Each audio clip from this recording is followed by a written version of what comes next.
El fantasma de Canterville de Oscar Wilde. Capítulo 1. Cuando Mr. Hiram B. Otis, el ministro de América, compró Canterville Chase, todo el mundo le dijo que cometía una gran necedad, porque la finca estaba embrujada. Hasta el mismo Lord Canterville, como hombre de la más escrupulosa honradez, se creyó en el deber de participárselo a Mr. Otis, cuando llegaron a discutir las condiciones. Nosotros mismos, dijo Lord Canterville, nos hemos resistido en absoluto a vivir en este sitio desde la época en que mi tía abuela, la duquesa de Bolton, tuvo un desmayo, del que nunca se repuso por completo, motivado por el espanto que experimentó al sentir que dos manos de esqueleto se posaban sobre sus hombros, estando vistiéndose para cenar. Me creo en el deber de decirle, Mr. Otis, que el fantasma ha sido visto por varios miembros de mi familia, que viven actualmente, así como por el rector de la parroquia, el reverendo Augusto Dampier, agregado del King's College de Oxford. Después del trágico accidente ocurrido a la duquesa, ninguna de las doncellas quiso quedarse en casa, y Lady Canterville no pudo ya conciliar el sueño, a causa de los ruidos misteriosos que llegaban del corredor y de la biblioteca. Milord, respondió el ministro, adquiriré el inmueble y el fantasma bajo inventario. Llego de un país moderno en el que podemos tener todo cuanto el dinero es capaz de proporcionar, y esos mozos nuestros, jóvenes y avispados, que recorren de parte a parte el viejo continente, que se llevan los mejores actores de ustedes y sus mejores primadonas. Estoy seguro de que si queda todavía un verdadero fantasma en Europa, vendrán a buscarlo enseguida para colocarlo en uno de nuestros museos públicos o para pasearle por los caminos como un fenómeno.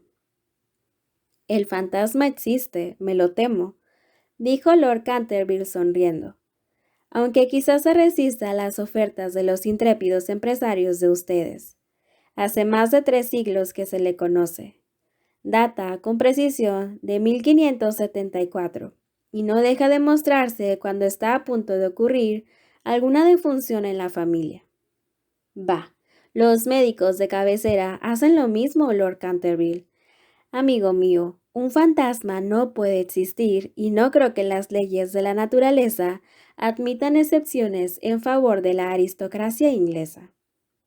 Realmente son ustedes muy naturales en América, dijo Lord Canterville, que no acababa de comprender la última observación de Mr. Otis. Ahora bien, si le gusta a usted tener un fantasma en casa, mejor que mejor. Acuérdese únicamente de que yo le previne. Algunas semanas después se cerró el trato, y a fines de estación el ministro y su familia emprendieron el viaje a Canterbury. Mr. Otis, que con el nombre de Miss Lucrecia R. Tappan de la calle West 52, había sido una ilustre beldad de Nueva York. Era todavía una mujer guapísima, de edad regular, con unos ojos hermosos y un perfil soberbio. Muchas damas americanas, cuando abandonaban su país natal, adoptan aires de persona atacada de una enfermedad crónica, y se figuran que eso es uno de los sellos de distinción de Europa. Pero Mr. Otis no cayó nunca en ese error. Tenía una naturaleza magnífica y una abundancia extraordinaria de vitalidad. A decir verdad, era completamente inglesa bajo muchos aspectos, y hubiera podido citársela en buena lid para sostener la tesis de que lo tenemos todo en común con América hoy en día, excepto la lengua, como es de suponer. Su hijo mayor, bautizado con el nombre de Washington por sus padres, en un momento de patriotismo que él no cesaba de lamentar, era un muchacho rubio de bastante buena figura, que se había erigido en candidato a la diplomacia, dirigiendo un cotillón en el casino de Newport durante 3 temporadas seguidas, y aún en Londres pasaba por ser bailarín excepcional. Sus únicas debilidades eran las gardenias y la patria. Aparte de esto, era perfectamente sensato. Miss Virginia E. Otis era una muchachita de 15 años, esbelta y graciosa como un cervatillo, con un bonito aire de despreocupación en sus grandes ojos azules. Era una amazona maravillosa, y sobre su pony derrotó una vez en carreras al viejo Lord Bilton, dando 2 veces la vuelta al parque, ganándole por caballo y medio, precisamente frente a la estatua de Aquiles, lo cual provocó un entusiasmo tan delirante en el joven duque de Cheshire, que la propuso acto continuo en matrimonio, y sus tutores tuvieron que expedirle aquella misma noche a Eton bañado en lágrimas. Después de Virginia venían 2 gemelos, conocidos de ordinario con el nombre de Estrellas y Bandas, porque se les encontraba siempre ostentándolas. Eran unos niños encantadores y, con el ministro, los únicos verdaderos republicanos de la familia. Como Canterville Chase está a 7 millas de Ascot, la estación más próxima, Mr. Otis telegrafió que fueran a buscarle en coche descubierto y emprendieron la marcha en medio de la mayor alegría. Era una noche encantadora de julio, en que el aire estaba aromando de olor a pinos. De cuando en cuando oíase a una paloma arrullándose con su voz más dulce, o entrevíase entre la maraña y el frufrú de los helechos la pechuga de oro bruñido de algún facián. Ligeras ardillas los espiaban desde los altos de las hayas a su paso. Unos conejos corrían como exhalaciones a través de los matorrales, o sobre los collados herbosos levantando su rabo blanco.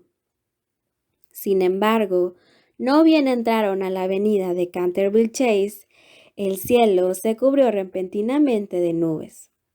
Un extraño silencio pareció invadir toda la atmósfera. Una gran bandada de cornejas cruzó calladamente por encima de sus cabezas, y antes de que llegasen a la casa ya habían caído algunas gotas. En los escalones se hallaba para recibirles una vieja, pulcramente vestida de seda negra, con cofia y delantal blancos. Era Mrs. Sunday, el ama de gobierno que Mr. Otis, a vivos requerimientos de Lady Canterville, accedió a conservar en su puesto. Hizo una profunda reverencia a la familia cuando echaron pie a tierra, y dijo con un singular acento de los buenos tiempos antiguos: «Les doy la bienvenida a Canterville Chase». La siguieron atravesando un hermoso hall de estilo Tudor hasta la biblioteca, largo salón espacioso que terminaba en un ancho ventanal acristalado. Estaba preparado el té. Luego, una vez que se quitaron los trajes de viaje, sentáronse todos y se pusieron a curiosear en torno suyo, mientras Mrs. Sunday iba de un lado a otro. De pronto, la mirada de Mrs. Otis cayó sobre una mancha de un rojo oscuro que había sobre el pavimento, precisamente al lado de la chimenea, y sin darse cuenta de sus palabras, dijo a Mrs. Sunday: «Veo que han vertido algo en ese sitio». «Sí, señora», contestó Mrs. Sunday en voz baja. «Ahí se ha vertido sangre». «Es espantoso», exclamó Mrs. Otis. «No quiero manchas de sangre en un salón. Es preciso quitar eso inmediatamente».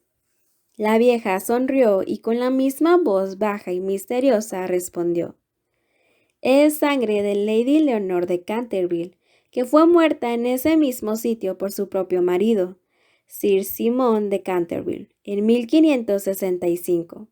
Sir Simon la sobrevivió 9 años, desapareciendo de repente en circunstancias misteriosísimas. Su cuerpo no se encontró nunca, pero su alma culpable sigue embrujando la casa. La mancha de sangre ha sido muy admirada por los turistas y por otras personas, pero quitarla imposible». «Todo eso son tonterías», exclamó Washington Otis. «El producto quita manchas, el limpiador incomparable del campeón Pinkerton, hará desaparecer eso en un abrir y cerrar de ojos». Y antes de que el ama de gobierno, aterrada, pudiera intervenir, ya se había arrodillado y frotaba vivamente el entarimado con una barrita de una sustancia parecida al cosmético negro. A los pocos instantes, la mancha había desaparecido sin dejar rastro. «Ya sabía yo que el Pinkerton la borraría», exclamó en tono triunfal, paseando una mirada circular sobre su familia, llena de admiración. pero apenas había pronunciado esas palabras cuando un relámpago formidable iluminó la estancia sombría, y el retumbar del trueno levantó a todos, menos a Mrs. Omney, que se desmayó. ¡Qué clima tan atroz!, dijo tranquilamente el ministro, encendiendo un largo veguero. Creo que el país de los abuelos está tan lleno de gente que no hay buen tiempo bastante para todo el mundo. Siempre opiné que lo mejor que pueden hacer los ingleses es emigrar. Querido Hiram, replicó Mrs. Otis, ¿qué podemos hacer con una mujer que se desmaya? Descontaremos eso de su salario en caja, así no se volverá a desmayar. En efecto, Mrs. Omney no tardó en volver en sí. Sin embargo, veíase que estaba conmovida hondamente, y con voz solemne advirtió a Mrs. Otis que debía esperarse algún disgusto en la casa. Señores, he visto con mis propios ojos algunas cosas que pondrían los pelos de punta a cualquier cristiano, y durante noches y noches no he podido pegar los ojos a causa de los hechos terribles que pasaban. A pesar de lo cual, Mr. Otis y su esposa aseguraron vivamente a la buena mujer que no tenían miedo ninguno de los fantasmas. La vieja ama de llaves, después de haber impetrado la bendición de la providencia sobre sus nuevos amos y de arreglárselas para que le aumentasen el salario, se retiró a su habitación renqueando. Capítulo 2. La tempestad se desencadenó durante toda la noche, pero no produjo nada extraordinario. Al día siguiente, por la mañana, cuando bajaron a almorzar, encontraron de nuevo la terrible mancha sobre el entarimado. No creo que tenga la culpa el limpiador sin rival, dijo Washington, pues lo he ensayado sobre toda clase de manchas. Debe de ser cosa del fantasma. En consecuencia, borró la mancha, después de frotar un poco. Al otro día, por la mañana, había reaparecido, y sin embargo, la biblioteca permanecía cerrada la noche anterior, llevándose arriba las llaves Mrs. Otis. Desde entonces, la familia empezó a interesarse por aquello. Mr. Otis se hallaba a punto de creer que había estado demasiado dogmático negando la existencia de los fantasmas. Mrs. Otis expresó su intención de afiliarse a la Sociedad Psíquica y Washington preparó una larga carta a Mr. Myers y Putnam, basada en la persistencia de las manchas de sangre cuando provienen de un crimen. Aquella noche disipó todas las dudas sobre la existencia objetiva de los fantasmas. La familia había aprovechado la frescura de la tarde para dar un paseo en coche. Regresaron a las 9, tomando una ligera cena. La conversación no recayó ni un momento sobre los fantasmas, de manera que faltaban hasta las condiciones más elementales de espera y receptibilidad que preceden tan a menudo a los fenómenos psíquicos. Los asuntos que discutieron, por lo que luego es sabido por Mrs. Otis, fueron simplemente los habituales en la conversación de los americanos cultos que pertenecen a las clases elevadas, como por ejemplo la inmensa superioridad de Miss Janie Davenport sobre Sarah Bernhardt como actriz, la dificultad para encontrar maíz verde, galletas de trigo sarraceno, aún en las mejores casas inglesas, la importancia de Boston en el desenvolvimiento del alma universal, las ventajas del sistema que consiste en anotar los equipajes de los viajeros, y la dulzura del acento neoyorquino comparado con el dejo de Londres. No se trató para nada de lo sobrenatural. No se hizo ni la menor alusión indirecta a Sir Simon de Canterville. A las 11 la familia se retiró. A las 12:30 estaban apagadas todas las luces. Poco después, Mr. Otis se despertó con un ruido singular en el corredor, fuera de su habitación. Parecía un ruido de hierros viejos y se acercaba cada vez más. Se levantó en el acto, encendió la luz y miró la hora. Era la 1 en punto. Mr. Otis estaba perfectamente tranquilo. Se tomó el pulso y no lo encontró nada alterado. El ruido extraño continuaba, al mismo tiempo que se oía claramente el sonar de unos pasos. Mr. Otis se puso las zapatillas, cogió un frasquito alargado de su tocador y abrió la puerta, y vio frente a él, en el pálido claro de luna, a un viejo de aspecto terrible. Sus ojos parecían carbones encendidos. Una larga cabellera gris caía en mechones revueltos sobre sus hombros. Sus ropas de corte anticuado estaban manchadas y en jirones. De sus muñecas y de sus tobillos colgaban unas pesadas cadenas y unos grilletes herrumbrosos. «Mi distinguido señor», dijo Mr. Otis, «permítame que le ruegue vivamente que se engrase esas cadenas. Le he traído para ello una botella del engrasador Tammany Sol Levante. Dicen que una sola untura es eficacísima, y en la etiqueta hay varios certificados de nuestros teólogos más ilustres que dan fe de ello. Voy a dejársela aquí, al lado de las mecedoras, y tendré un verdadero placer en proporcionarle más si así lo desea». Dicho lo cual, el ministro de los Estados Unidos dejó el frasquito sobre una mesa de mármol, cerró la puerta y se volvió a meter en la cama. El fantasma de Canterville permaneció algunos minutos inmóvil de indignación. Después tiró, lleno de rabia, el frasquito contra el suelo encerado y huyó por el corredor, lanzando gruñidos cavernosos y despidiendo una extraña luz verde. Sin embargo, cuando llegaba a la gran escalera de roble, se abrió de repente una puerta. Aparecieron dos siluetas infantiles vestidas de blanco y una voluminosa almohada le rozó la cabeza. Evidentemente, no había tiempo que perder. Así es que, utilizando como medio de fuga la cuarta dimensión del espacio, se desvaneció a través del estuco y la casa recobró su tranquilidad. Llegando a un cuartito secreto del ala izquierda, se adosó a un rayo de luna para tomar aliento y se puso a reflexionar para darse cuenta de su situación. Jamás en toda su brillante carrera, que duraba ya 300 años seguidos, fue injuriado tan groseramente.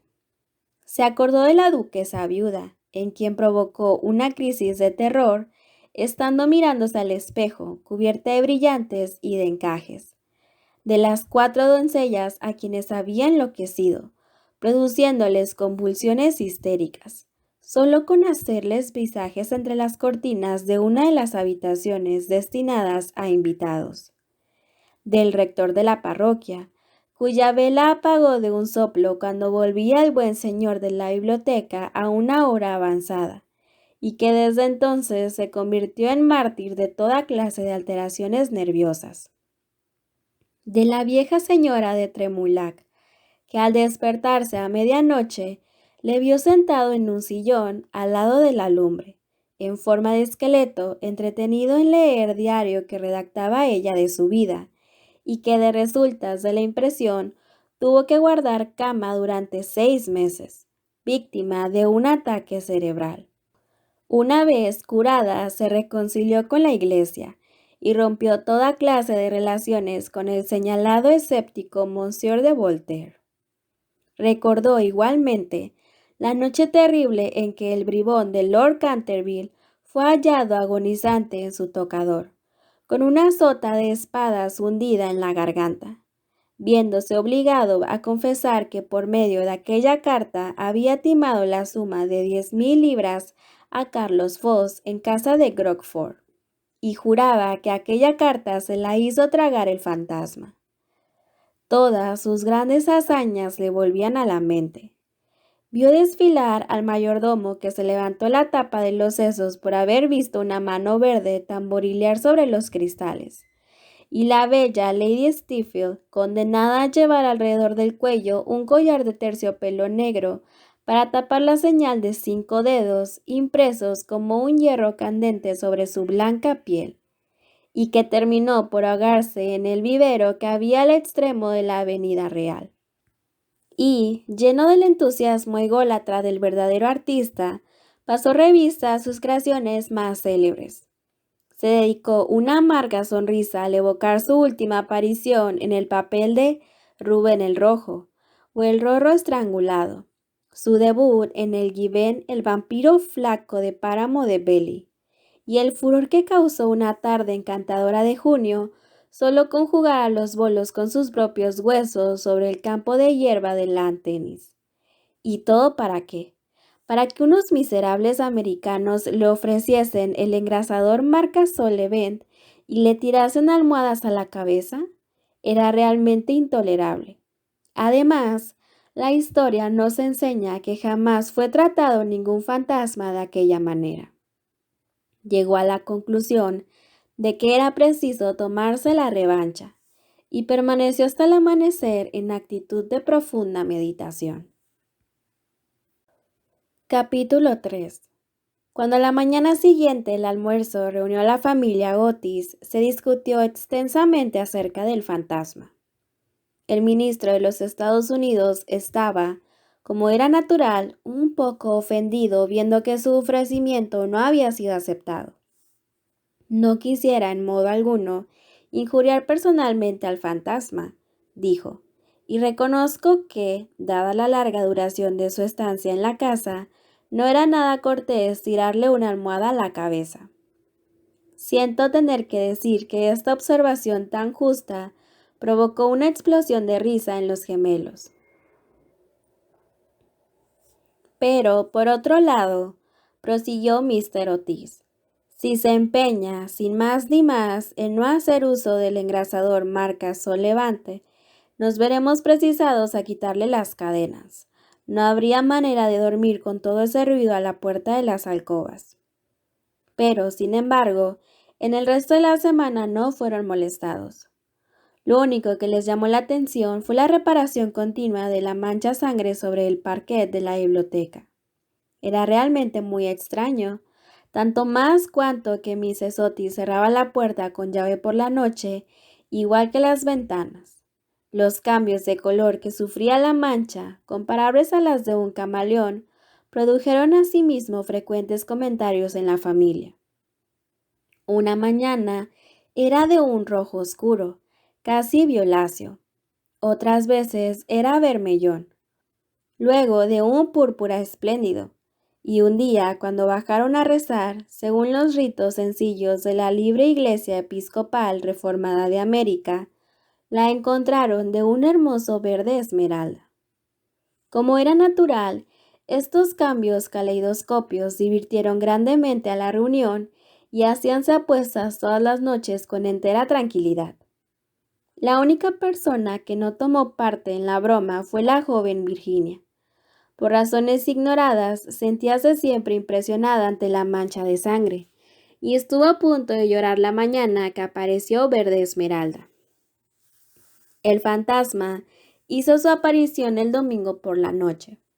Al poco tiempo de estar todos ellos acostados, les alarmó un enorme estrépito que se oyó en el hall y bajaron apresuradamente, y se encontraron con que una armadura completa se había desprendido de su soporte, cayendo sobre las losas.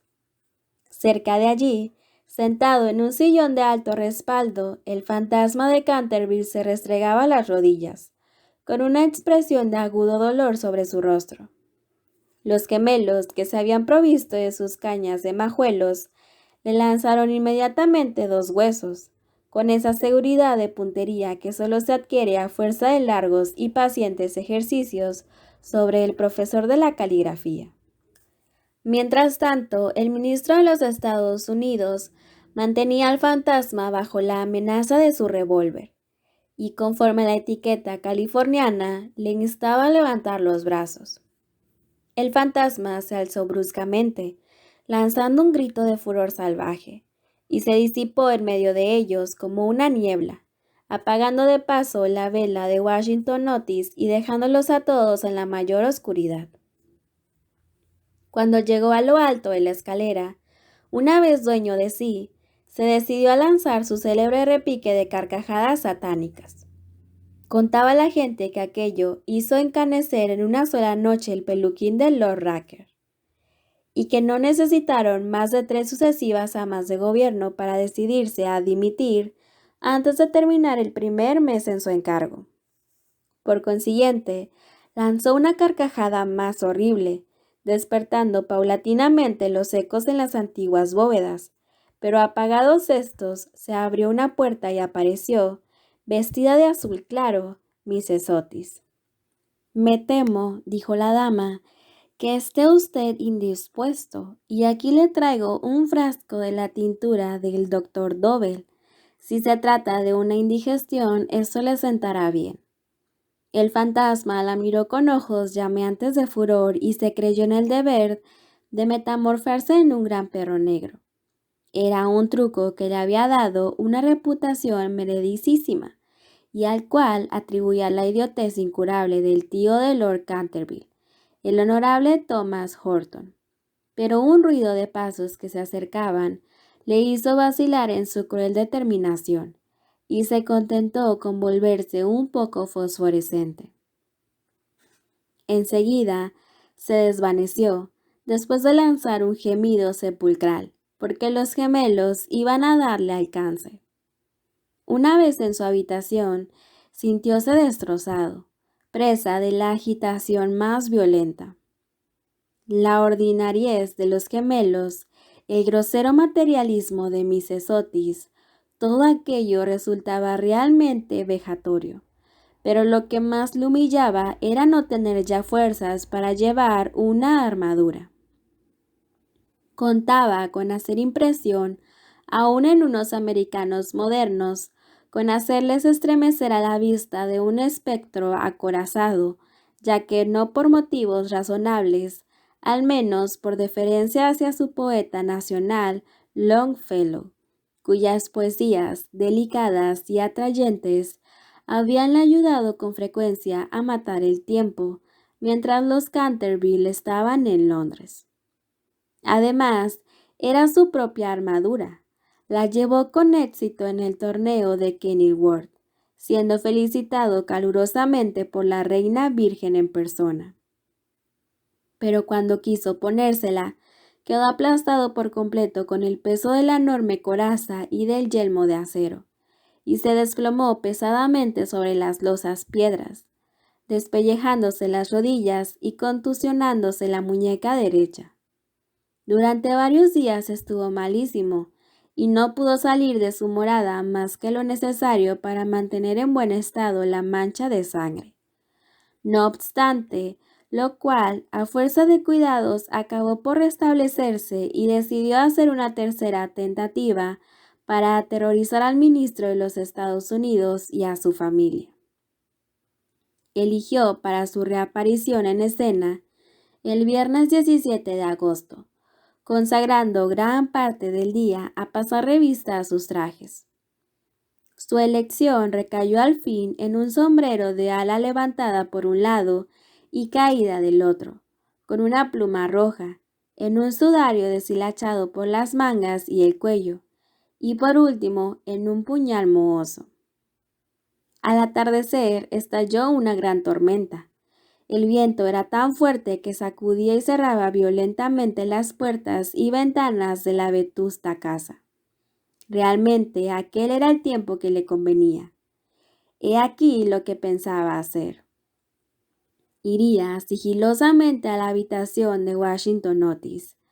Le musitaría unas frases ininteligibles, quedándose al pie de la cama, y le hundiría 3 veces seguidas el puñal en la garganta, a los sones de una música apagada.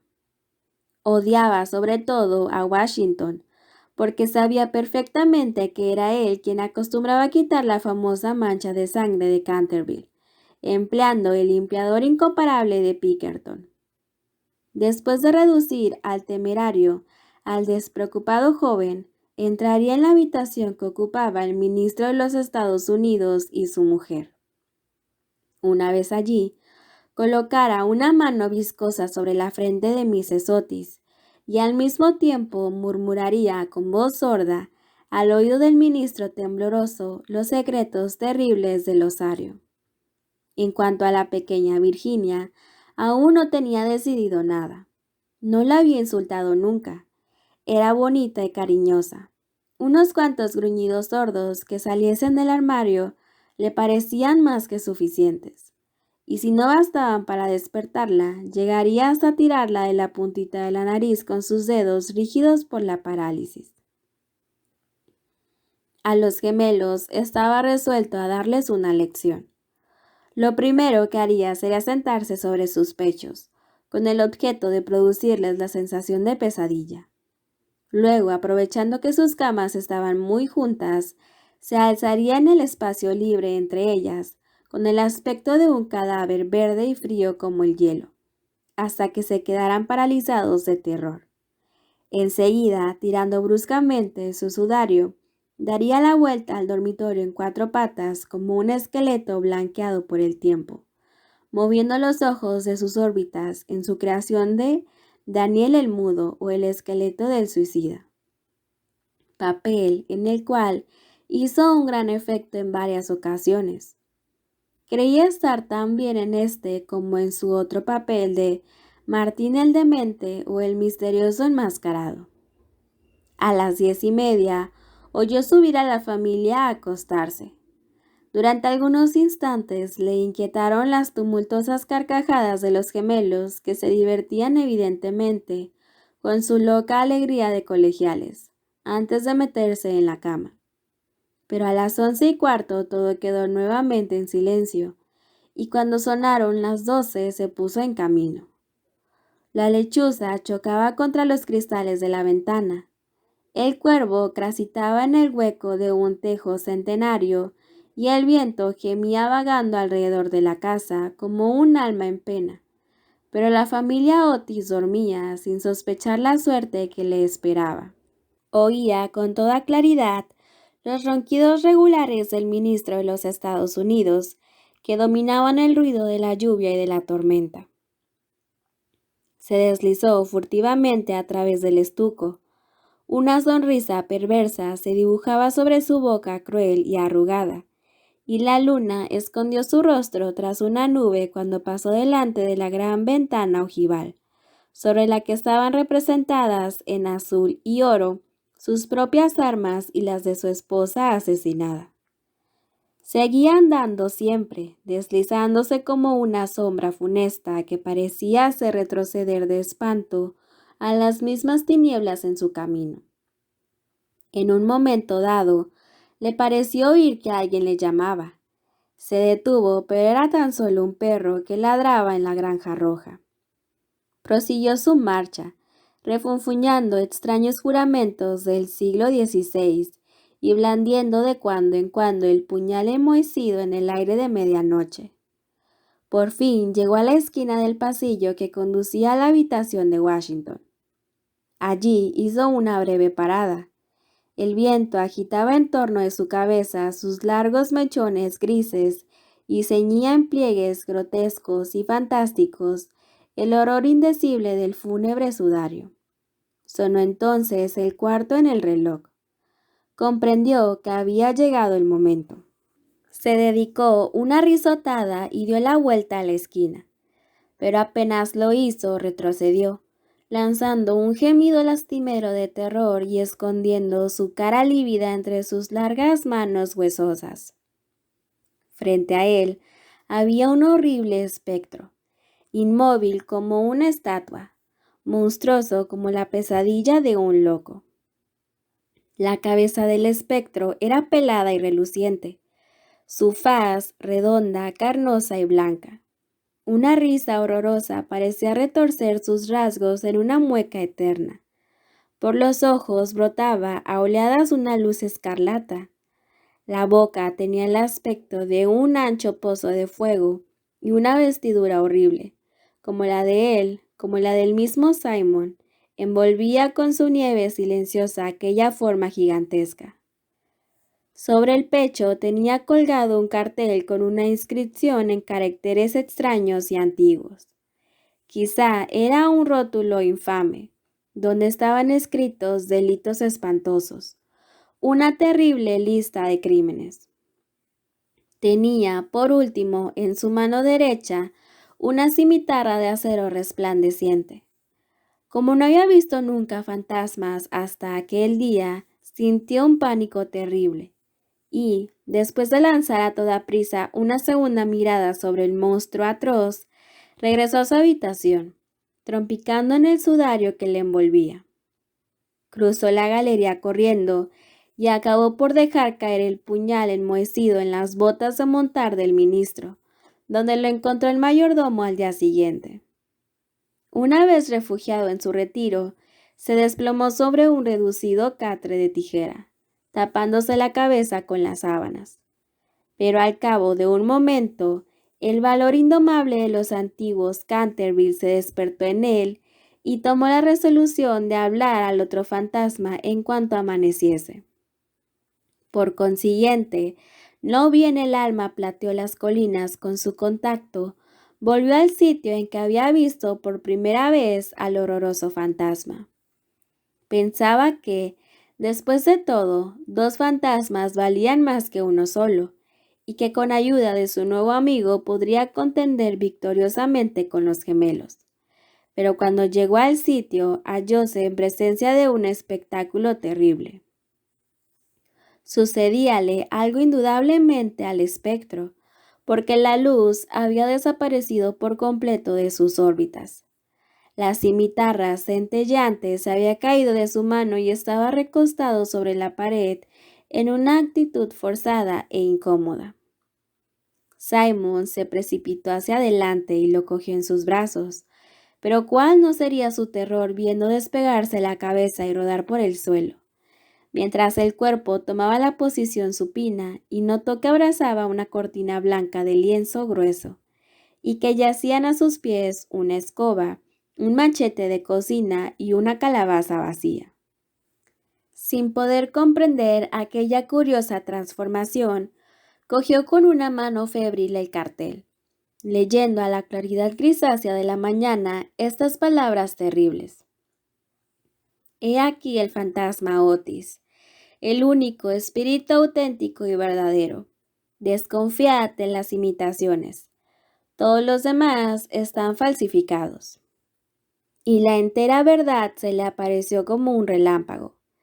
Había sido burlado, chasqueado, engañado. La expresión característica de los Canterville reapareció en sus ojos.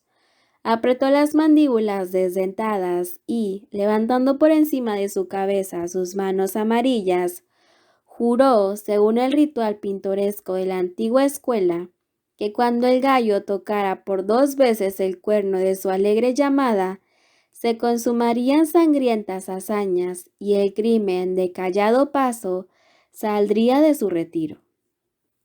No había terminado de formular este juramento terrible cuando de una alquería lejana, de tejado de ladrillo rojo, salió el canto de un gallo.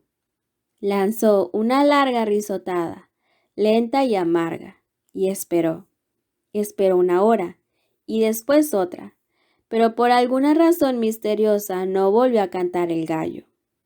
Por fin, a eso de las 7:30, la llegada de las criadas le obligó a abandonar su terrible guardia y regresó a su morada, con altivo paso, pensando en su juramento vano y en su vano proyecto fracasado. Una vez allí consultó varios libros de caballería, cuya lectura le interesaba extraordinariamente, y pudo comprobar que el gallo cantó siempre 2 veces en cuantas ocasiones se recurrió a aquel juramento. «Que el diablo se lleve a ese animal volátil», murmuró. «En otro tiempo hubiese caído sobre él con mi buena lanza, atravesándole el cuello y obligándole a cantar otra vez para mí, aunque reventara». Y dicho esto, se retiró a su confortable caja de plomo, y allí permaneció hasta la noche. Capítulo 4. Al día siguiente el fantasma se sintió muy débil, muy cansado.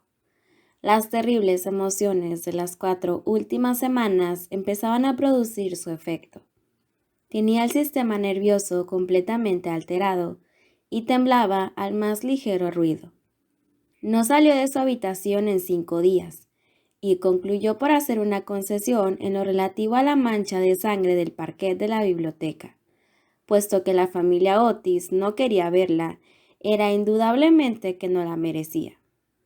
Aquella gente estaba colocada a ojos vistas en un plano inferior de vida material y era incapaz de apreciar el valor simbólico de los fenómenos sensibles.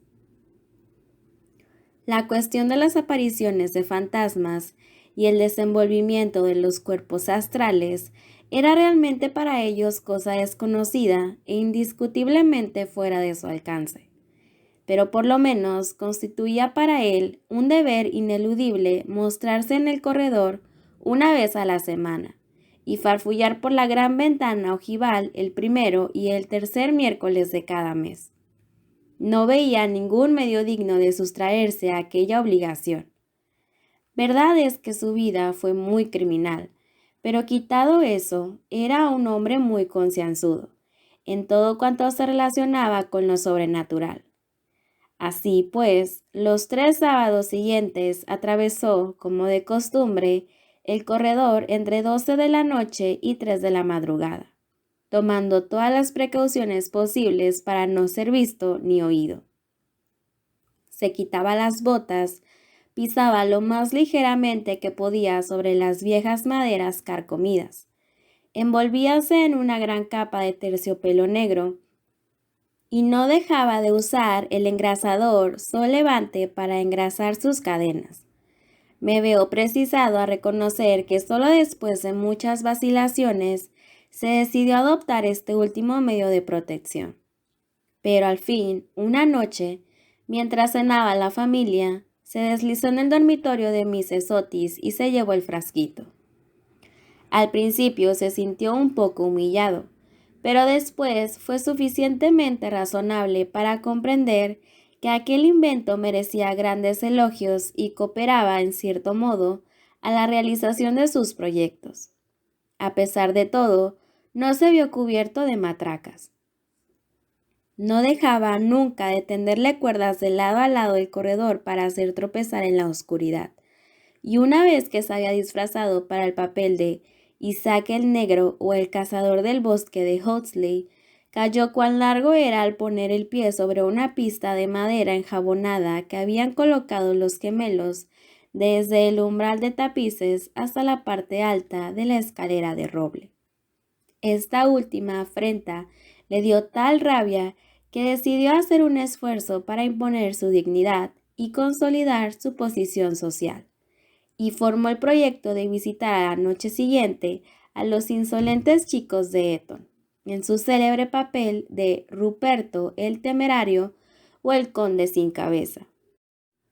No se había mostrado con aquel disfraz desde hacía 70 años, es decir, desde que causó con él tal pavor a la bella Lady Barbara Modish que ésta retiró su consentimiento al abuelo de actual Lord Canterville y se fugó a Gretna Green con el arrogante Jack Castletown, jurando que por nada del mundo consentiría en emparentar con una familia que toleraba los paseos de un fantasma tan horrible por la terraza al atardecer.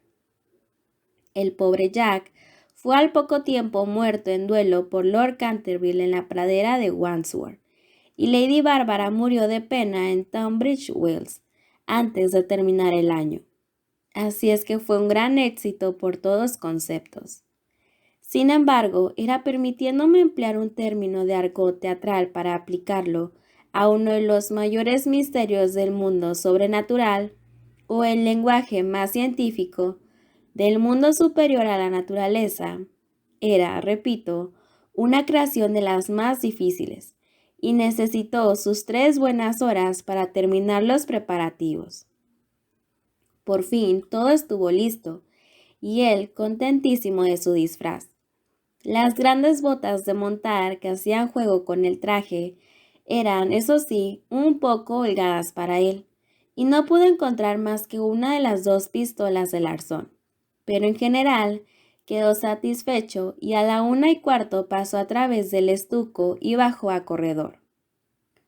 Cuando estuvo cerca de la habitación ocupada por los gemelos, a la que llamaré el dormitorio azul, por el color de sus cortinajes, se encontró con la puerta entreabierta. A fin de hacer una entrada sensacional, la empujó con violencia, pero se le vino encima una jarra de agua que le empapó hasta los huesos, no dándole en el hombro por unos milímetros. Al mismo tiempo oyó unas risas sofocadas que partían de la doble cama con dosel. Su sistema nervioso sufrió tal conmoción que regresó a sus habitaciones a todo escape, y al día siguiente tuvo que permanecer en la cama con una fuerte reuma. El único consuelo que tuvo fue el de no haber llevado su cabeza sobre los hombros, pues sin esto las consecuencias hubieran podido ser más graves. Desde entonces renunció para siempre a espantar a aquella recia familia de americanos, y se limitó a vagar por el corredor con zapatillas de orillo envuelto el cuello en una gruesa bufanda, por temor a las corrientes de aire y provisto de un pequeño arcabuz para el caso en que fuese atacado por los gemelos. Hacia el 19 de septiembre fue cuando recibió el golpe de gracia. Había bajado por la escalera hasta el espacioso hall, seguro de que en aquel sitio por lo menos estaba cubierto de jugarretas, y se entretenía en hacer observaciones satíricas sobre las grandes fotografías del ministro de los Estados Unidos y de su mujer, hechas en casa de Sarrow. Iba vestido sencilla, pero decentemente, con un largo sudario salpicado de moho de cementerio. Habíase atado la quijada con una tira de tela y llevaba una linternita y un azadón de sepultero. En una palabra, iba disfrazado de Jonás el desenterrador, o el ladrón de cadáveres de Cherry's Bar. Era una de sus creaciones más notables, y de las que guardaban recuerdo con más motivo los Canterville, ya que fue la verdadera causa de su riña con Lord Rufford, vecino suyo. Serían próximamente las 2:15 de la madrugada, y a su juicio no se movía nadie en la casa. Pero cuando se dirigía tranquilamente en dirección a la biblioteca para ver lo que quedaba de la mancha de sangre, se abalanzaron hacia él, desde un rincón sombrío, dos siluetas, agitando locamente sus brazos sobre sus cabezas mientras gritaban a su oído. Lleno de terror, pánico, cosa muy natural en aquellas circunstancias, se precipitó hacia la escalera, pero entonces se encontró frente a Washington Otis, que le esperaba armado con la regadera del jardín, de tal modo que, cercado por sus enemigos, casi acorralado, tuvo que evaporarse en la gran estufa de hierro colado, que afortunadamente para él no estaba encendida, y abrirse paso hasta sus habitaciones por entre tubos y chimeneas, llegando a su refugio en el tremendo estado en que lo pusieron la agitación, el hollín y la desesperación. Desde aquella noche no volvió a vérsele nunca de expedición nocturna. Los gemelos se quedaron muchas veces en acecho para sorprenderle, sembrando de cáscara de nuez los corredores todas las noches, con gran molestia de sus padres y criados, pero fue inútil. Su amor propio estaba profundamente herido, sin duda, y no quería mostrarse. En vista de ello, Mr. Otis se puso a trabajar en su gran obra sobre la historia del Partido Demócrata, obra que había empezado 3 años antes. Mrs. Otis organizó un clam bake extraordinario, del que se habló en toda la comarca. Los niños se dedicaron a jugar a la barra, al écarté, al póker y a otras diversiones nacionales de América. Virginia dio paseos a caballo por las carreteras en compañía del duquesito de Cheshire, que se hallaba en Canterville pasando su última semana de vacaciones.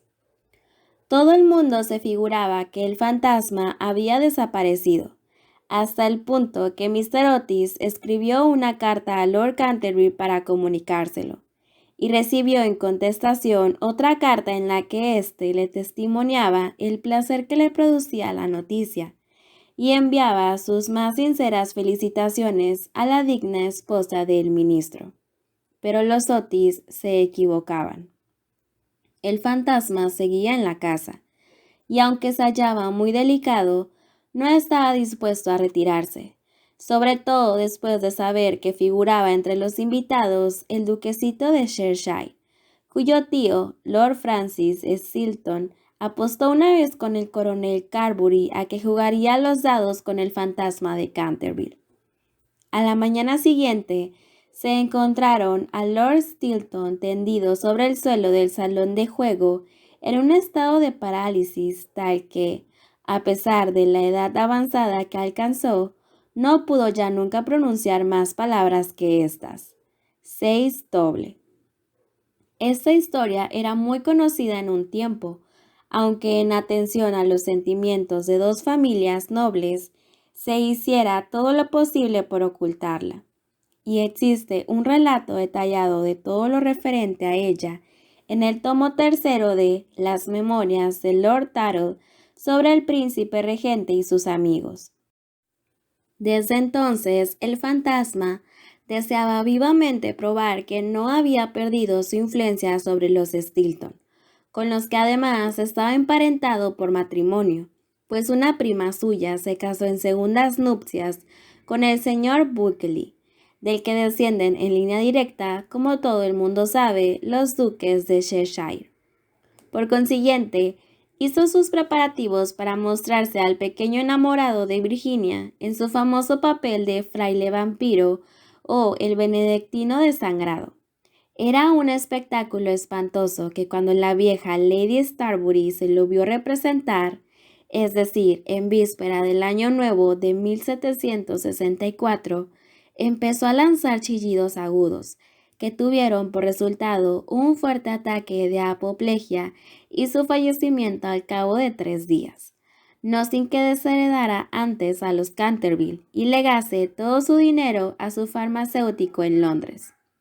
Pero a última hora el terror que le inspiraban los gemelos le retuvo en su habitación y el duquesito durmió tranquilo en el gran lecho con dosel coronado de plumas del dormitorio real, soñando con Virginia. Capítulo 5.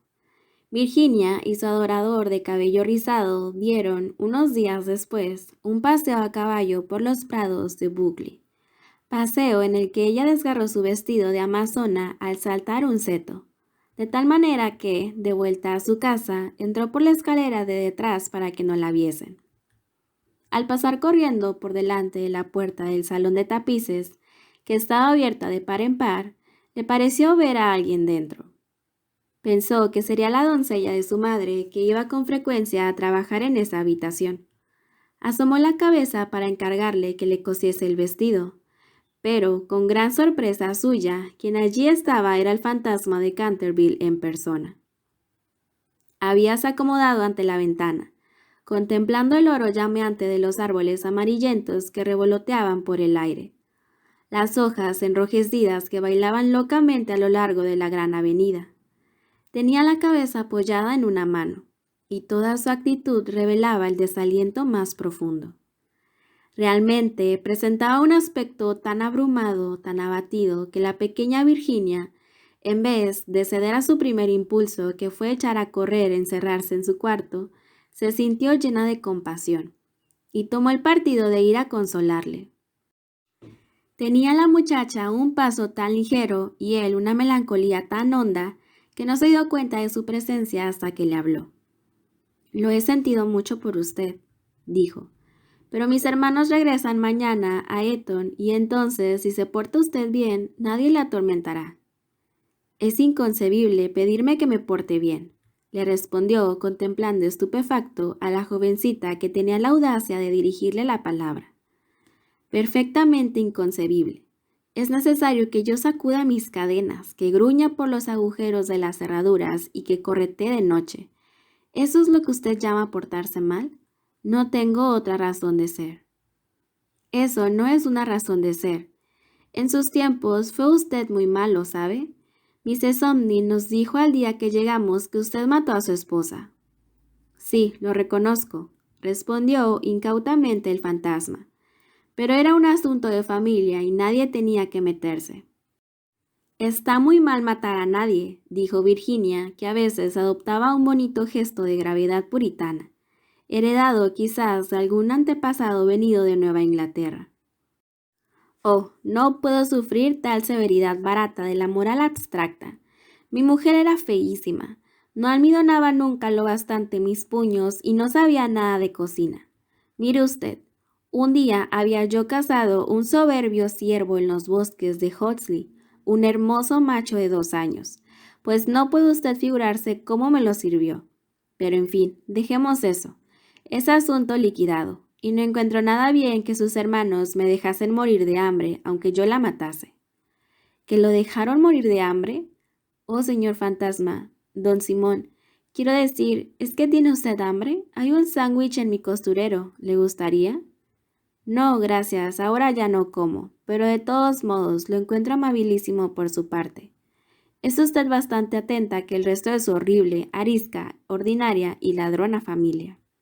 Basta, exclamó Virginia, dando con el pie en el suelo. El arisco, el horrible y el ordinario lo es usted. En cuanto a lo de ladrón, bien sabe usted que me ha robado mis colores de la caja de pinturas para restaurar esa ridícula mancha de sangre en la biblioteca. Empezó usted por coger todos mis rojos, incluso el vermellón, imposibilitándome para pintar puestas de sol. Después agarró usted el verde esmeralda y el amarillo cromo, y finalmente solo me queda el añil y el blanco. Así es que ahora no puedo hacer más que claros de luna que da grima ver, e incomodísimos además de colorear. Y no lo he acusado, aún está fastidiada y a pesar de que todas esas cosas son completamente ridículas.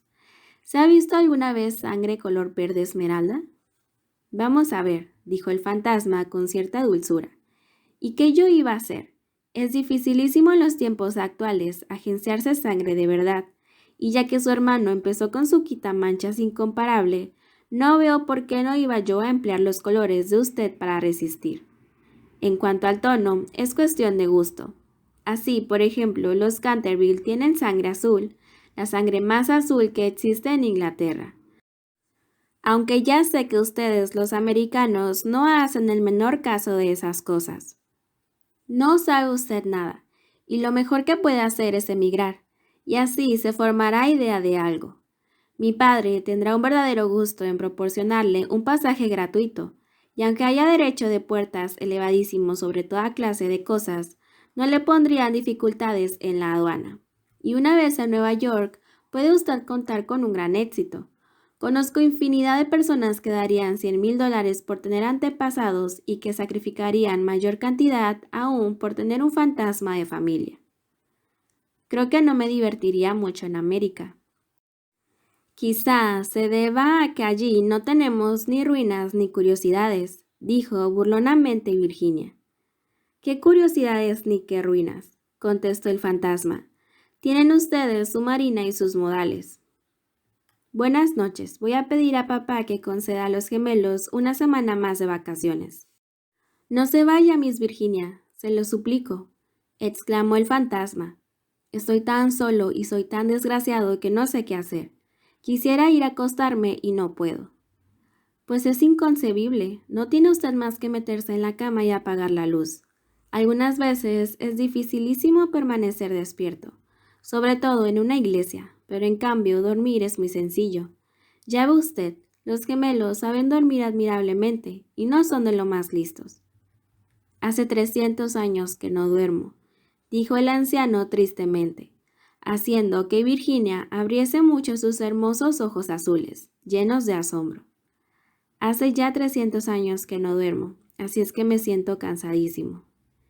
Virginia adoptó un grave continente, y sus finos labios se movieron como pétalos de rosa. Se acercó y arrodillándose al lado del fantasma, contempló su rostro envejecido y arrugado. Pobrecito fantasma, profirió a media voz. ¿Y no hay ningún sitio donde pueda usted dormir? Allá lejos, pasado el pinar, respondió él en voz baja y soñadora. Hay un jardincito. La hierba crece en él alta y espesa, y allí pueden verse las grandes estrellas blancas de la cicuta. Y allí el ruiseñor canta toda la noche. Canta toda la noche, y la luna de cristal helado deja caer su mirada, y el tejo extiende sus brazos de gigante sobre los durmientes. Los ojos de Virginia se empañaron de lágrimas y sepultó la cara entre sus manos.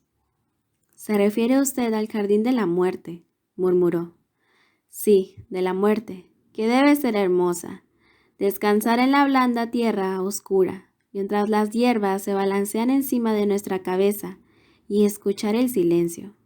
No tener ni ayer ni mañana, olvidarse del tiempo y de la vida, morar en paz. Usted puede ayudarme, usted puede abrirme de par en par las puertas de la muerte, porque el amor le acompaña a usted siempre, y el amor es más fuerte que la muerte. Virginia tembló.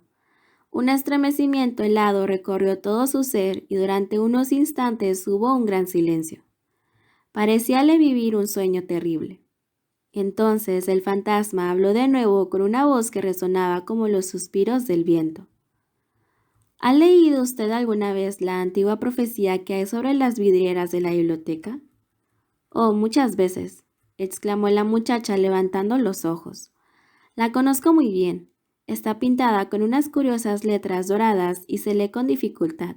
No tiene más que estos 6 versos. Cuando una joven rubia logre hacer brotar una oración de los labios del pecador, cuando el almendro estéril dé fruto y una niña deje correr su llanto, entonces toda la casa recobrará la tranquilidad y volverá la paz a Canterville. Pero no sé lo que significan. Significan que tiene usted que llorar conmigo mis pecados porque no tengo lágrimas, y que tiene usted que rezar conmigo por mi alma porque no tengo fe. Y entonces, si ha sido usted siempre dulce, buena y cariñosa, el ángel de la muerte se apoderará de mí. Verá usted seres terribles en las tinieblas y voces funestas murmurarán en sus oídos, pero no podrán hacerle ningún daño, porque contra la pureza de una niña no pueden hacer nada las potenciales infernales. Virginia no contestó, y el fantasma retorcíase las manos en la violencia de su desesperación, sin dejar de mirar la rubia cabeza inclinada. De pronto se irguió la joven, muy pálida, con un fulgor en los ojos.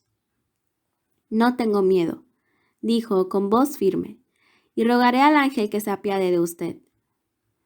Levantóse el fantasma de su asiento lanzando un débil grito de alegría. Cogió la blonda cabeza entre sus manos con una gentileza que recordaba los tiempos pasados y la besó. Sus dedos estaban fríos como hielo y sus labios abrasaban como el fuego, pero Virginia no flaqueó. Después la hizo atravesar la estancia sombría. Sobre el tapiz, de un verde apagado, estaban bordados unos pequeños cazadores. Soplaban en sus cuerpos adornados de flecos y con sus lindas manos hacíanle gestos de que retrocediese. «Vuelve sobre tus pasos, Virginia, vete, vete», gritaban. Pero el fantasma le apretaba en aquel momento la mano con más fuerza, y ella cerró los ojos para no verlos. Horribles animales de colas de lagarto y de ojazos saltones parpadearon maliciosamente en las esquinas de la chimenea, mientras le decían en voz baja: «Ten cuidado, Virginia, ten cuidado. Podríamos no volver a verte». Pero el fantasma apresuró el paso y Virginia no oyó nada. Cuando llegaron al extremo de la estancia, el viejo se detuvo, murmurando unas palabras que ella no comprendió. Volvió Virginia a abrir los ojos y vio disiparse el muro lentamente, como una neblina, y abrirse ante ella una negra caverna. Un áspero y helado viento les azotó, sintiendo la muchacha que la tiraban del vestido. «Deprisa, deprisa», gritó el fantasma, «o será demasiado tarde». Y en el mismo momento el muro se cerró de nuevo detrás de ellos y el salón de tapices quedó desierto.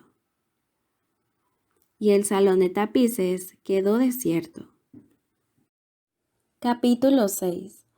10 minutos después sonó la campana para el té y Virginia no bajó. Mrs. Otis envió a uno de los criados a buscarla. No tardó en volver, diciendo que no había podido descubrir a Miss Virginia por ninguna parte. Como la muchacha tenía la costumbre de ir todas las tardes al jardín a coger flores para la cena, Mrs. Otis no se inquietó lo más leve, pero sonaron las 6 y Virginia no aparecía. Entonces su madre se sintió seriamente intranquila y envió a sus hijos en su busca, mientras ella y su marido recorrían todas las habitaciones de la casa. A las 6:30 volvieron los gemelos, diciendo que no habían encontrado huellas de su hermana por parte alguna. Entonces se conmovieron todos extraordinariamente, y nadie sabía qué hacer, cuando Mr. Otis recordó de repente que pocos días antes habían permitido acampar en el parque de una tribu de gitanos. Así es que salió inmediatamente para Blackfield Hollow, acompañado de su hijo mayor y de 2 de sus criados de la granja. El duquesito de Cheshire, completamente loco de inquietud, rogó con insistencia a Mr. Otis que lo dejase acompañarle, mas éste se negó temiendo algún jaleo. Pero cuando llegó al sitio en cuestión, vio que los gitanos se habían marchado. Se dieron prisa a huir sin duda alguna, pues el fuego ardía todavía y quedaban platos sobre la hierba. Después de mandar a Washington y a los 2 hombres que registrasen los alrededores, se apresuró a regresar y envió telegramas a todos los inspectores de policía del condado, rogándoles buscasen a una joven raptada por unos vagabundos o gitanos. Luego hizo que le trajeran su caballo, y después de insistir para que su mujer y sus 3 hijos se sentaran a la mesa, partió con un groom por el camino de Ascot. Había recorrido apenas 2 millas cuando oyó un galope a su espalda. Se volvió, viendo al duquesito que llegaba en su pony con la cara sofocada y la cabeza descubierta. «Lo siento muchísimo», le dijo el joven con voz entrecortada, «pero me es imposible comer mientras Virginia no aparezca. Se lo ruego, no se enfade conmigo. Si nos hubiera permitido casarnos el año último, no habría pasado esto nunca. No me rechaza usted, ¿verdad? No puedo ni quiero irme». El ministro no pudo menos que dirigir una sonrisa a aquel mozo guapo y atolondrado, conmovidísimo ante la abnegación que mostraba por Virginia. Inclinándose sobre su caballo, le acarició los hombros bondadosamente y le dijo: «Pues bien, Cecil, ya que insiste usted en venir, no me queda más remedio que admitirle en mi compañía. Pero eso sí, tengo que comprarle un sombrero en Ascot». «Al diablo los sombreros, lo que quiero es Virginia», exclamó el duquesito riendo, y acto seguido galoparon hasta la estación. Una vez allí, Mr. Otis preguntó al jefe si no habían visto en el andén de salida a una joven cuyas señas correspondían con las de Virginia, pero no averiguó nada sobre ella. No obstante lo cual, el jefe de la estación expidió telegramas a las estaciones del trayecto, ascendentes y descendentes, y le prometió ejercer una vigilancia minuciosa. Enseguida, después de comprar un sombrero para el duquesito en una tienda de novedades que se disponía a cerrar, Mr. Otis cabalgó hasta Bexley, pueblo situado 4 millas más allá y que, según le dijeron, era muy frecuentado por los gitanos. Hicieron levantarse al guarda rural, pero no pudieron conseguir ningún dato de él. Así es que, después de atravesar la plaza, los 2 jinetes tomaron otra vez el camino de casa, llegando a Canterville a eso de las 11, rendidos de cansancio y con el corazón desgarrado por la inquietud. Se encontraron allí con Washington y los gemelos, esperándolos a la puerta con linternas, porque la avenida estaba muy oscura. No se había descubierto la menor señal de Virginia. Los gitanos fueron alcanzados en el prado de Brockley, pero no estaba la joven entre ellos. Explicaron la prisa de su marcha diciendo que habían equivocado el día en que debía celebrarse la feria de Chorlton y que el temor de llegar demasiado tarde les obligó a darse prisa. Además, parecieron desconsolados por la desaparición de Virginia, pues estaban agradecidísimos a Mr. Otis por haberles permitido acampar en su parque. 4 de ellos se quedaron detrás para tomar parte en las pesquisas. Se hizo vaciar el estanque de las carpas, registraron la finca en todos los sentidos, pero no consiguieron nada. Era evidente que Virginia estaba perdida, al menos por aquella noche, y fue con un aire de profundo abatimiento como entraron en casa Mr. Otis y los jóvenes, seguidos del groom, que llevaba de las bridas al caballo y al pony. En el hall encontráronse con el grupo de criados llenos de terror. La pobre Mrs. Otis estaba tumbada sobre un sofá de la biblioteca, casi loca de espanto y de ansiedad, y la vieja ama de gobierno le humedecía la frente con agua de colonia. Fue una comida tristísima. No se hablaba apenas y hasta los mismos gemelos parecían despavoridos y consternados, pues querían mucho a su hermana. Cuando terminaron, Mr. Otis, a pesar de los ruegos del duquesito, mandó que todo el mundo se acostase, ya que no podía hacer cosa alguna aquella noche. Al día siguiente telegrafiaría a Scotland Yard para que pusieran inmediatamente varios detectives a su disposición. Pero he aquí que en el preciso momento en que salían del comedor, sonaron las 12 en el reloj de la torre. Apenas acababan de extinguirse las vibraciones de la última campanada cuando oyóse un crujido acompañado de un grito penetrante. Un trueno formidable bamboleó la casa. Una melodía que no tenía nada terrenal flotó en el aire. Un lienzo de la pared se despegó bruscamente en lo alto de la escalera, y sobre el rellano, muy pálida, casi blanca, apareció Virginia llevando en la mano una cajita. Inmediatamente se precipitaron todos hacia ella. Mrs. Otis la estrechó apasionadamente contra su corazón. El duquesito casi la ahogó con la violencia de sus besos, y los gemelos ejecutaron una danza de guerra salvaje alrededor del grupo. «Ay, hija mía, ¿dónde te habías metido?», dijo Mr. Otis bastante enfadado, creyendo que les había querido dar una broma a todos ellos. «Cecil y yo hemos registrado toda la comarca en busca tuya, y tu madre ha estado a punto de morirse de espanto. No vuelvas a dar bromitas de ese género a nadie».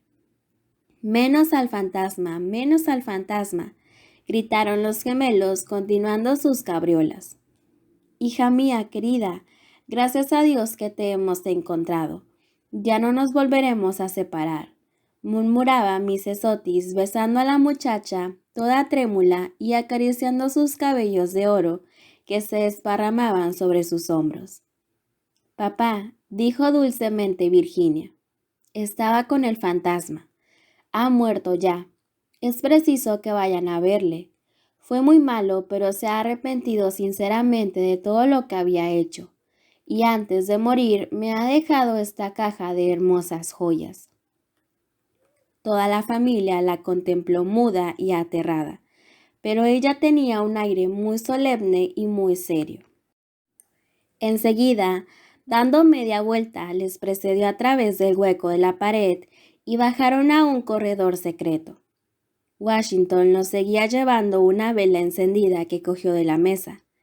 Por fin llegaron a una gran puerta de roble erizada de recios clavos.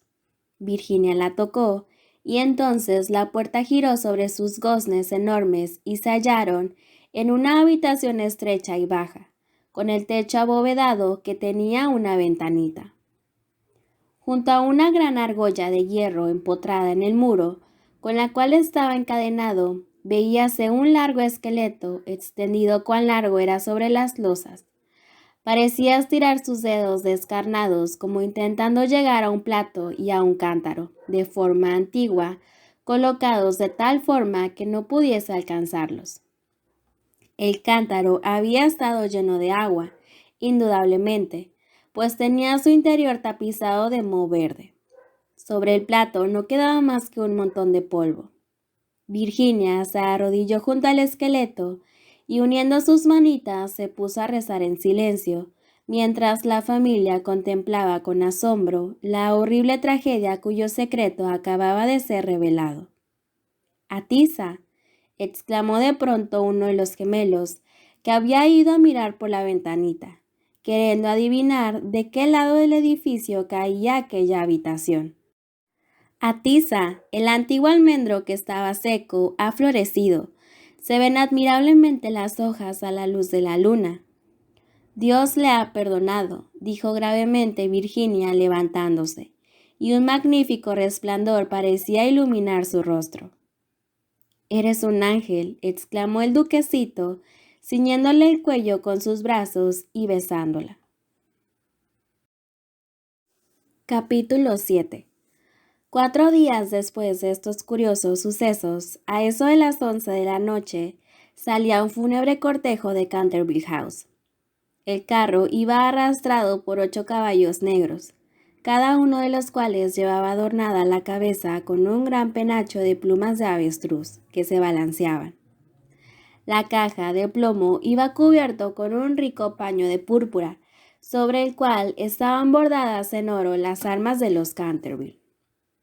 A cada lado del carro y de los coches marchaban los criados llevando antorchas encendidas. Toda aquella comitiva tenía un aspecto grandioso e impresionante. Lord Canterville precedía al duelo. Había venido del país de Gales expresamente para asistir al entierro y ocupaba el primer coche con la pequeña Virginia. Después iban el ministro de los Estados Unidos y su esposa, y detrás Washington y los 2 muchachos. En el último coche iba Mrs. Sunday. Todo el mundo convino en que, después de haber sido aterrorizada por el fantasma por espacio de más de 50 años, tenía realmente derecho de verle desaparecer para siempre. Cavaron una profunda fosa en un rincón del cementerio, precisamente bajo el tejo centenario, y dijo las últimas oraciones del modo más patético el reverendo Augusto Dampier. Luego, al bajar la caja a la fosa, Virginia se adelantó, colocando encima de ella una gran cruz hecha con flores de almendro, blancas y rojas. En aquel momento salió la luna detrás de una nube e inundó el cementerio con sus silenciosas oleadas de plata, y de un bosquecillo cercano se elevó el canto de un ruiseñor. Virginia recordó la descripción que le hizo el fantasma del jardín de la muerte. Sus ojos se llenaron de lágrimas y apenas pronunció una palabra durante el regreso. A la mañana siguiente, antes que Lord Canterville partiese para la ciudad, Mrs. Otis conferenció con él respecto de las joyas entregadas por el fantasma a Virginia. Eran soberbias, magníficas. Había sobre todo un collar de rubíes en una antigua montura veneciana que era un espléndido trabajo del siglo XVI, y el conjunto representaba tal cantidad que Mr. Otis sentía vivos escrúpulos en permitir a su hija que se quedase con ellas. «Milord», dijo el ministro, «sé que en este país se aplica la mano muerta lo mismo a los objetos menudos que a las tierras, y es evidente, evidentísimo para mí, que estas joyas deben quedar en poder de usted como legado de familia. Le ruego, por tanto, que consienta en llevárselas a Londres, considerándolas simplemente como una parte de su herencia que le fuera restituida en circunstancias extraordinarias. En cuanto a mi hija, no es más que una chiquilla, y hasta hoy, me complace decirlo, siente poco interés por estas futilezas de lujo superfluo. He sabido igualmente por Mrs. Otis, cuya autoridad no es despreciable en cosas de arte, dicho sea de paso, pues ha tenido la suerte de pasar varios inviernos en Boston, siendo muchacha, que esas piedras preciosas tienen un gran valor monetario, y que si se pusieran en venta producirían una bonita suma. En estas circunstancias, Lord Canterville, reconocerá usted indudablemente que no puedo permitir que queden en manos de ningún miembro de la familia. Además de que todos esos bibelots y todos esos juguetes, por muy apreciados y necesitados que sean a la dignidad de la aristocracia británica, estarían fuera de lugar entre personas educadas según los severos principios, pudiera decirse, de la sencillez republicana. Quizá me atrevería a asegurar que Virginia tiene gran interés en que la deje usted la cajita que encierra esas joyas, en recuerdo de las locuras y el infortunio del antepasado. Y como esa caja está muy vieja y por consiguiente deterioradísima, quizá encuentre usted razonable acoger favorablemente su petición. En cuanto a mí, confieso que me sorprende grandemente ver a uno de mis hijos demostrar interés por una cosa de la Edad Media, y la única explicación que le encuentro es que Virginia nació en un barrio de Londres, al poco tiempo de regresar Mrs. Otis de una excursión a Atenas. Lord Canterville escuchó imperturbable el discurso del digno ministro, atusándose de cuando en cuando su bigote gris para ocultar una sonrisa involuntaria. Una vez que hubo terminado, Mr. Otis le estrechó cordialmente la mano y contestó: «Mi querido amigo, su encantadora hijita ha prestado un servicio importantísimo a mi desgraciado antecesor. Mi familia y yo la estamos reconodísimos por su maravilloso valor y por la sangre fría que ha demostrado. Las joyas le pertenecen, sin duda alguna, y creo, a fe mía, que si tuviese yo la suficiente insensibilidad para quitárselas, el viejo tunante saldría de su tumba al cabo de 15 días para infernarme la mía. En cuanto a que sean joyas de familia, no podrían serlo sino después de estar especificadas como tales en un testamento, en forma legal, y la existencia de estas joyas permaneció siempre ignorada. Le aseguro que son tan mías como es su mayordomo. Cuando Miss Virginia sea mayor, sospecho que le encantará tener cosas tan lindas que llevar. Además, Mr. Otis, olvida usted que adquirió usted el inmueble y el fantasma bajo inventario, de modo que todo lo que pertenece al fantasma le pertenece a usted. A pesar de las pruebas de actividad que ha dado Sir Simon por el corredor, no por eso deja de estar menos muerto. Desde el punto de vista legal, y su compra le hace a usted dueño de lo que le pertenecía a él».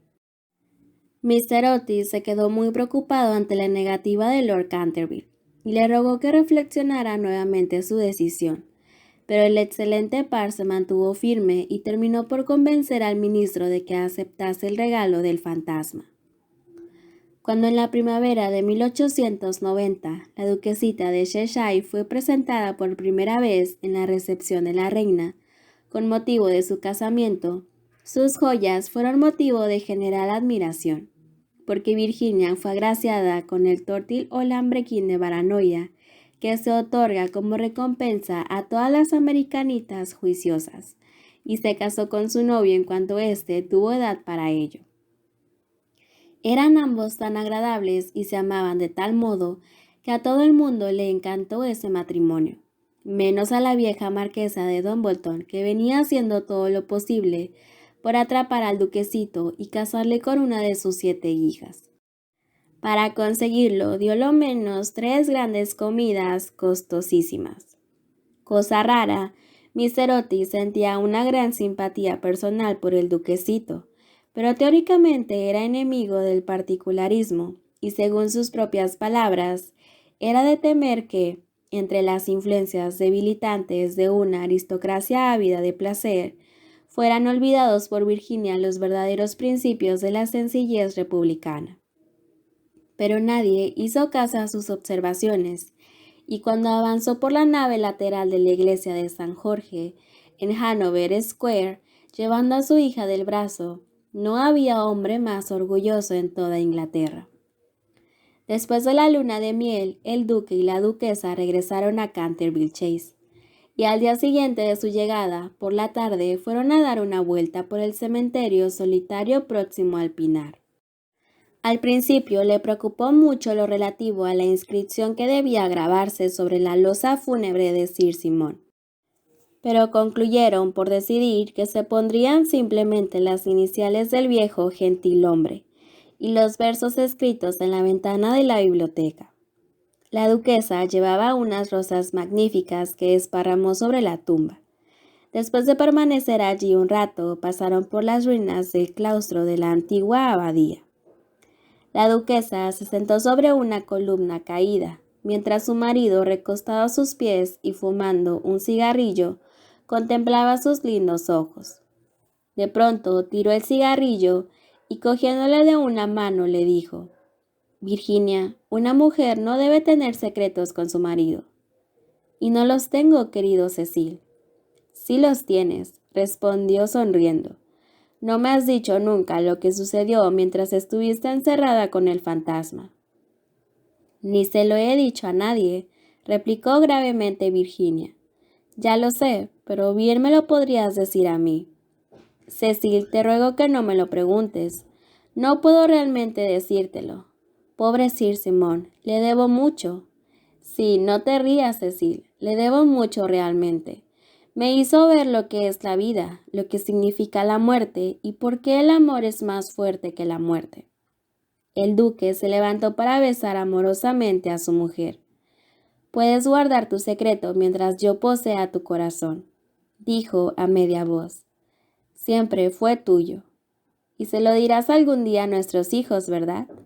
Virginia se ruborizó. Fin.